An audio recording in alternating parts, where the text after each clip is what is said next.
अस्सलाम वालेकुम, कैसे हैं आप सब। तो आज हम बात करने जा रहे हैं एक्सरसाइज 13A के क्वेश्चन नंबर 5 की। मेरे पास ये बुक 3 है जिसको हम D3 भी बोलते हैं और उसका ये चैप्टर नंबर 13 चल रहा है जिसका नाम है geometrical properties of a circle. इस चैप्टर से रिलेटेड काफ़ी सोल्यूशंस मैं अपने चैनल पर अपलोड कर चुका हूँ। मैंने इस चैप्टर के नेम से एक सेपरेट प्लेलिस्ट भी बनाई हुई है, उसका लिंक मैंने डिस्क्रिप्शन में दे दिया। अगर आप इसके बाकी सोल्यूशन में इंटरेस्टेड हो जो अभी तक अपलोड किए जा चुके हैं तो वो आप लिंक डिस्क्रिप्शन में से देख सकते हैं। इसके अलावा एक फेसबुक पेज भी मैंने बनाया हुआ है। अगर आपको मेरे वीडियो कंटेंट के हवाले से कोई सजेशन है, कोई क्वेश्चन है तो आप इस फेसबुक पेज के थ्रू मुझ तक पहुंचा सकते हैं। तो आइए अब स्टार्ट करते हैं क्वेश्चन नंबर 5 को। तो क्वेश्चन नंबर 5 की स्टेटमेंट हम यहीं से रीड करेंगे, ये आपको स्क्रीन पे नजर आ रहा है, फिर इसको सॉल्व करेंगे। बहुत शॉर्ट सा सोल्यूशन है। तो लिखा हुआ है given that O is the centre of each of the following circles, find the values of unknowns.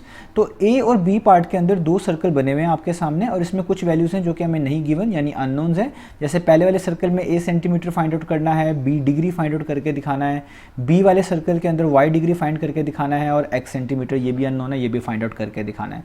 तो हमने सर्कल की प्रॉपर्टीज जिसको हम सिमेट्रिक प्रॉपर्टीज भी बोलते हैं ऑफ अ सर्कल, वो हमें पता होनी चाहिए जो कि आपको इस चैप्टर के स्टार्ट में ही मिल जाएंगी, जो कि एक्सरसाइज के अंदर यूज हो रही है, वो मैं यहाँ पे आपको मेंशन भी कर दूंगा। तो वो हमें पता होनी चाहिए, उसी की मदद से हम इसको सॉल्व करेंगे। तो आइए स्टार्ट करते हैं इसके पार्ट नंबर A से। तो मैंने इसकी फिगर यहाँ पे पैरेलली रखी हुई है ताकि इसी की मदद से हम आसानी से इसका सोल्यूशन इसके साथ साथ यहाँ पे कर लें। अब आपको एक प्रॉपर्टी पता होनी चाहिए, वो प्रॉपर्टी क्या है कि जब भी आपके पास कोई सर्कल आए, जैसे लेट से ये मैं एक रफ सा यहाँ पे एक सर्कल बना लेता हूँ और ये इसका सेंटर है और आप इसमें दो कॉर्ड्स बना लें, कोई भी दो कॉर्ड कहीं भी बना लें। कॉर्ड क्या होती है? एक ऐसी लाइन जो सर्कल को दो पॉइंट पर टच करती है, जैसे ये इस पॉइंट पर टच कर रही है और एक इस पॉइंट पर टच कर रही है, ये कॉर्ड है। अगर एक और कॉर्ड मैं बना लूँ यहाँ पे, लेट से एक यहाँ पे बनाता हूँ और एक यहाँ पे बनाता हूँ, ये भी कॉर्ड है, ये भी सर्कल को दो पॉइंट्स पे टच कर रही है। तो अगर इन दोनों कॉर्ड्स का distance centre of a circle से सेम है, जैसे मैं इधर से एक यहाँ पे एक लाइन बनाता हूँ, ये इसका डिस्टेंस हो गया इस वाली कॉर्ड का, और इस वाली कॉर्ड का भी डिस्टेंस मैं निकालूँ सेंटर से, लेट से वो ये वाला हो गया।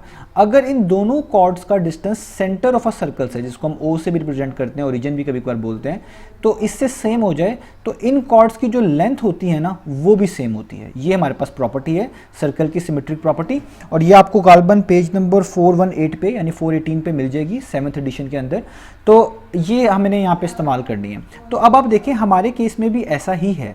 कैसे? आप देखें जो सेंटर है O, इससे एक स्ट्रेट लाइन ड्रॉ की गई है इस वाली कॉर्ड पे जिसकी लेंथ 12 सेंटीमीटर है, और इसी सेंटर O से एक स्ट्रेट लाइन ड्रॉ की गई है इस वाली कॉर्ड पे जिसकी लेंथ A सेंटीमीटर है।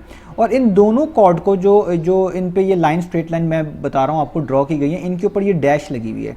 इस डैश का मतलब है कि जितनी लेंथ इस सेंटर से लेकर यहाँ तक है उतनी ही लेंथ यहाँ से लेकर यहाँ तक है। इसका मतलब है इन दोनों कॉर्ड्स का डिस्टेंस सेंटर से क्या हुआ? सेम, क्योंकि जो लाइन उनको कनेक्ट कर रही है उनकी लेंथ सेम है। तो इसी प्रॉपर्टी की मदद से पता चला कि इन दोनों कॉर्ड की लेंथ भी क्या होगी? सेम। तो ऊपर वाली कॉर्ड अगर 12 सेंटीमीटर है तो नीचे वाली कॉर्ड भी कितनी होनी चाहिए? 12 सेंटीमीटर। यानी ये जो A सेंटीमीटर है ये भी किसके इक्वल होगा? ये भी इक्वल होगा 12 सेंटीमीटर के। और आप इसमें लिखेंगे क्या है? इसकी जो प्रॉपर्टी आपने यूज करी है वो भी हम यहाँ पे लिख देते हैं। वो लिखेंगे chords that are equidistant. Equidistance का मतलब है जिनका फासला सेम हो, equidistant from the centre of a circle, from the centre of a circle, from the centre of a circle are equal in length. वो लेंथ में इक्वल होती हैं, आर इक्वल इन लेंथ। तो आपको समझ आ गया होगा क्योंकि इन दोनों कॉर्ड्स का फासला सेंटर से सेम था, उन पर डैशेस लगी हुई थी, तो इन दोनों कॉर्ड की लेंथ भी सेम बननी चाहिए थी। तो अगर ऊपर वाली 12 सेंटीमीटर थी तो नीचे वाली भी 12 सेंटीमीटर होगी। तो A तो फाइंड आउट कर लिया। अब रह गया B डिग्री। अब इसके लिए भी आपको एक प्रॉपर्टी पता होनी चाहिए। मैं यहाँ पर दोबारा से एक सर्कल बना लेता हूँ, ठीक है, आपको समझाने के लिए, क्योंकि इसके सोल्यूशन में बस यही चीज़ें हैं। लेट से ये मेरे पास सर्कल का सेंटर है, ठीक है, और यहाँ पे ये एक कॉर्ड बनी हुई है और इसको मैंने यहाँ पर इससे इस तरह ज्वाइन किया हुआ है, और ये वाला एंगल है जिसका नाम है, ये मेरा सेंटर ऑफ सर्कल है O, इस पर हमने B डिग्री जो है फाइंड आउट करके दिखानी है। अब जब भी आपके पास आपके पास कॉर्ड बनाई जाती है, ठीक है, और उसके ऊपर सेंटर से एक स्ट्रेट लाइन ज्वाइन की जाती है उस कॉर्ड के ऊपर, तो इसका मतलब यही लिया जाता है कि सेंटर ऑफ अ सर्कल से जब भी कोई स्ट्रेट लाइन ड्रॉ की जाएगी कॉर्ड के ऊपर तो वो हमेशा परपेंडिकुलर होगी। जिस तरह ऊपर वाली कॉर्ड यहाँ पे आप फिगर में देखें, इधर भी ये 90 डिग्री का एंगल बना हुआ है, और 90 डिग्री एंगल का मतलब है कि ये जो O से लेकर ये वाली लाइन बनाई गई थी ये परपेंडिकुलर थी, और जब आप परपेंडिकुलर बनाते हैं तो परपेंडिकुलर का मतलब होता है शॉर्टेस्ट डिस्टेंस, यानी सबसे शॉर्टेस्ट डिस्टेंस जो किसी भी पॉइंट का लाइन तक से होता है वो परपेंडिकुलर ही होता है। तो जितना डिस्टेंस यहाँ पे था उतने डिस्टेंस यहाँ पे भी था, अभी मैंने आपको बताया। तो इसका मतलब है ये जो ओ से लेकर इस कॉर्ड तक की पे लाइन बनी हुई है और ये एंगल बन रहा है, तो लाजमी बात है कि बी डिग्री जो है वो किसके इक्वल होगा, 90 डिग्री की, ठीक है। और वैसे भी आप याद रखें shortest distance from a point to a line हमेशा 90 डिग्री ही होता है। तो ये हमारे पास बी डिग्री का आंसर आ गया, यानी बी जो एंगल है वो 90 डिग्री है। तो ये हो गया हमारे पास इसका पार्ट नंबर ए। मैंने दोनों आपको इसके आंसर जो है निकाल कर बता दिए। अब हम इसका करते हैं पार्ट नंबर बी। तो अब हम पार्ट नंबर बी यहाँ पे करने लगे हैं। तो पार्ट नंबर बी में भी वही प्रॉपर्टीज इस्तेमाल करेंगे जो अभी पार्ट नंबर ए में इस्तेमाल करी थी। अब देखें पार्ट नंबर बी में यहाँ पे लिखा हुआ है वाई डिग्री, एक तो ये फाइंड आउट करके दिखाना है और एक यहाँ पे लिखा हुआ है एक्स सेंटीमीटर, ये फाइंड आउट करके दिखाना है। तो आपकी मर्जी, आप इसमें से जो भी चीज़ पहले फाइंड आउट कर सकते हैं। तो सबसे पहले हम इस एक्स को जो है ना वो फाइंड आउट कर लेते हैं। तो मैंने आपको अभी बताया था कि जब भी सर्कल के सेंटर से लेकर यहाँ तक इस कॉर्ड तक डिस्टेंस जो है आपके पास सेम हो, अगर किसी कॉर्ड का सर्कल से डिस्टेंस सेम हो तो इसका मतलब है उसी जैसी कोई और कॉर्ड जिसका भी डिस्टेंस उतना ही है तो उन दोनों कॉर्ड्स की लेंथ भी सेम होगी। यानी ये जो पहली कॉर्ड बनी हुई है जो कि 22 सेंटीमीटर है, क्योंकि इसका फासला ओ तक, इस पर भी डैश लगी हुई है, उतना ही है जितना इस ओ से लेकर इस दूसरी वाली कॉर्ड तक का फासला, यानी इन दोनों कॉर्ड का फासला सेंटर से सेम है। तो अभी जो प्रॉपर्टी आपको बताई थी उसके मुताबिक इन दोनों कॉर्ड की लेंथ भी सेम होनी चाहिए, यानी जितनी लेंथ 22 सेंटीमीटर की बन रही है उतनी ही इस कॉर्ड की फुल लेंथ यहाँ से लेकर यहाँ तक होनी चाहिए।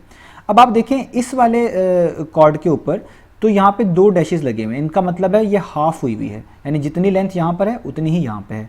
अब तो आपको क्या करना है, आपको क्योंकि टोटल 22 होनी चाहिए तो आपको 22 का हाफ कर लेना है। तो अगर आप लिखें कि हमारे पास जो y है लेट से x सेंटीमीटर, वो किस तरीके से आएगा, x की वैल्यू होगी कि वो 22 का हाफ, 22 का हाफ का मतलब है 22 को किससे डिवाइड कर देंगे, 2 से डिवाइड कर देंगे। तो जब आप 22 को 2 से डिवाइड करेंगे, 2 1 टाइम्स, 2 11 टाइम्स, तो x का आंसर क्या आ जाएगा आपके पास 11 सेंटीमीटर। तो ये तो x आ गया, क्योंकि x जस्ट थी यहाँ से लेकर यहाँ तक, ये हाफ थी, इधर अगला हाफ था, तो मैंने 22 का हाफ कर लिया तो वो 11 आ गया। और इधर भी आपने वही प्रॉपर्टी यूज़ करी है जो मैंने पहले भी लिखी है, दोबारा भी लिख देता हूँ, कॉर्ड्स दैट आर इक्विडिस्टेंट, यानी जिनका फासला सेंटर से सेम है, equidistant from the centre of a circle, from the centre of a circle, from the centre of a circle are equal in length, उनकी लेंथ हमेशा इक्वल होती हैं, are equal in length. और chords क्या होती है मैंने बता दिया, ऐसी लाइंस जो सर्कल को 2 पॉइंट्स पे टच करती हैं उनको हम कॉर्ड बोलते हैं। तो डायमीटर भी एक तरह की कॉर्ड ही होती है, ठीक है। तो आर इक्वल इन लेंथ, तो ये हमने प्रॉपर्टी इस्तेमाल कर ली। तो ये तो हो गया हमारे पास बहुत इजीली एक्स का आंसर। अब हम देखते हैं कि वाई डिग्री क्या होगा, वो भी आपको ऑब्वियस है, अभी मैंने लास्ट वाले पार्ट में आपको बताया भी है कि आपके पास जो शॉर्टेस्ट डिस्टेंस होता है ना किसी भी पॉइंट का किसी भी लाइन के ऊपर, वो हमेशा परपेंडिकुलर डिस्टेंस होता है, यानी ऐसा डिस्टेंस होता है जो हमेशा परपेंडिकुलरली आप कैलकुलेट कर रहे होते हैं, यानी 90 डिग्री का एंगल बना रहा होता है वो। तो अगर मैं यहाँ पे पॉइंट मान लूँ कि ये मेरा पॉइंट है, ये ओ, तो आपने देखा इस ओ से लेके यहाँ तक का फासला तो 90 डिग्री बन रहा है, इसका मतलब है शॉर्टेस्ट डिस्टेंस है, और जितना डिस्टेंस यहाँ पर है उतना ही डिस्टेंस यहाँ पर है।